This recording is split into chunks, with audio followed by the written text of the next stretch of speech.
আজকের এই প্রোগ্রাম আমরা আয়োজন করেছি। এই প্রোগ্রামের প্রিয় পরিচালক উপস্থিত ইমামদের এখানে আজকের এই সভাপতি আমাদের মাওলানা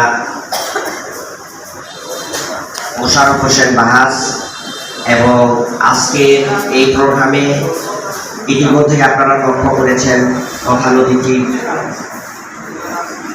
হিসাবে আমাদের মাঝে উপস্থিত আছেন আমাদের এই ঘাটালের উপজেলা নির্বাহী অফিসার জনাব ইফতিখার হাসান এবং বিশেষ অতিথি হিসাবে উপস্থিত আছেন বাংলাদেশ জামাত ইসলামী টাঙ্গাইল জেলা শাখার সংগ্রামী আমির আমাদের শ্রদ্ধাভাজন নেতা জননেতা জনাব আহসান হাবিব মাসুদ, অন্যান্য নেতৃবৃন্দ, হেফাজত এবং অন্যান্য সংগঠনের নেতৃবৃন্দ, সম্মানিত ইমাম, আমাদের জনগণের নেতা বলবো আমরা, তো আপনাদের সবাইকে আন্তরিক অভিনন্দন এবং শুভেচ্ছা জানাচ্ছি। আজকের এই প্রোগ্রামটা মূলত আমরা আয়োজন করেছি বর্তমান প্রেক্ষাপটে আপনারা ইমাম হিসাবে আপনাদের কি দায়িত্ব ও কর্তব্য, প্রশাসনের পক্ষ থেকে আপনাদের জন্য কি মেসেজ, সেই বিষয়টাকে আপনাদের কাছে পৌঁছে দেওয়ার জন্যই মূলত আজকের এই প্রোগ্রামটা আয়োজন করা হয়েছে। তবে বর্তমান পরিস্থিতির প্রেক্ষাপটে আলহামদুলিল্লাহ প্রশাসনের সর্বোচ্চ পর্যায় পর্যন্ত আমরা বসেছি। আমরা সম্মানিত ডিসি মহোদয় আমাদেরকে নিয়ে বসেছেন এবং এসপি মহোদয় বসেছেন। আমরা ইতিপূর্বে একাধিকবার সম্মানিত এলও মহোদয়ের সাথে কথা বলেছি। ডিসি মহোদয় আমাদেরকে একটা পরামর্শ দিয়েছিলেন যে আপনারা যদি বর্তমান পরিস্থিতিতে করণীয় কি এটা যদি ইমামদের মাধ্যমে জনগণের কাছে পৌঁছে দিতে পারেন তাহলে এটা আমাদের জন্য সবচেয়ে ভালো হয়।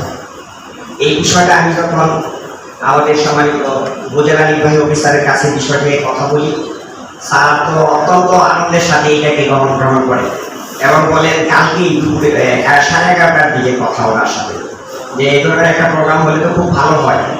আমি বললাম যে স্যার তাহলে আমাদেরকে আপনি একটু সময় দেন, আমরা যদি অডিটোরিয়ামটা ব্যবহার করতে পারি তাহলে ইনশাআল্লাহ আমরা একটা সুন্দর প্রোগ্রামের আয়োজন করতে পারবো। আলহামদুলিল্লাহ আমরা এত অল্প সময়ের মধ্যে আপনাদেরকে আহ্বান জানিয়েছি, আপনারা এখানে এসেছেন, আমরা আপনাদেরকে আন্তরিকভাবে অভিনন্দন জানাচ্ছি। আমি এখানে বেশি কথা বলবো না। বর্তমান পরিস্থিতির প্রেক্ষাপটে আপনাদের জন্য কি নির্দেশিকা, সেই নির্দেশিকা দিয়ে দিবেন আমাদের সম্মানিত উপজেলা নির্বাহী অফিসার। এবং যেহেতু এইখানে জেলা পর্যায়ে নেতৃবৃন্দের সাথে প্রশাসনের সর্বস্তরে সর্বপর্যায়ে ডিসি এসপি সহ আমাদেরকে এই পরিস্থিতিতে সহযোগিতা চেয়েছেন। আমরা সেই সহযোগিতার প্রেক্ষিতেই গুরুত্বপূর্ণ ভূমিকা রাখছেন বাংলাদেশ জামাত ইসলামী এবং আমাদের মাঝে যিনি উপস্থিত হয়েছেন সংগ্রামী জেলা আমির মহোদয়। তো ওনার কাছ থেকেও আমরা কিছু কথা শুনবো। তো আমি আমার কথা না বাড়িয়ে সকলকে আমাদের পক্ষ থেকে আন্তরিক অভিনন্দন এবং শুভেচ্ছা জানিয়ে আমি আমার কথা শেষ করছি।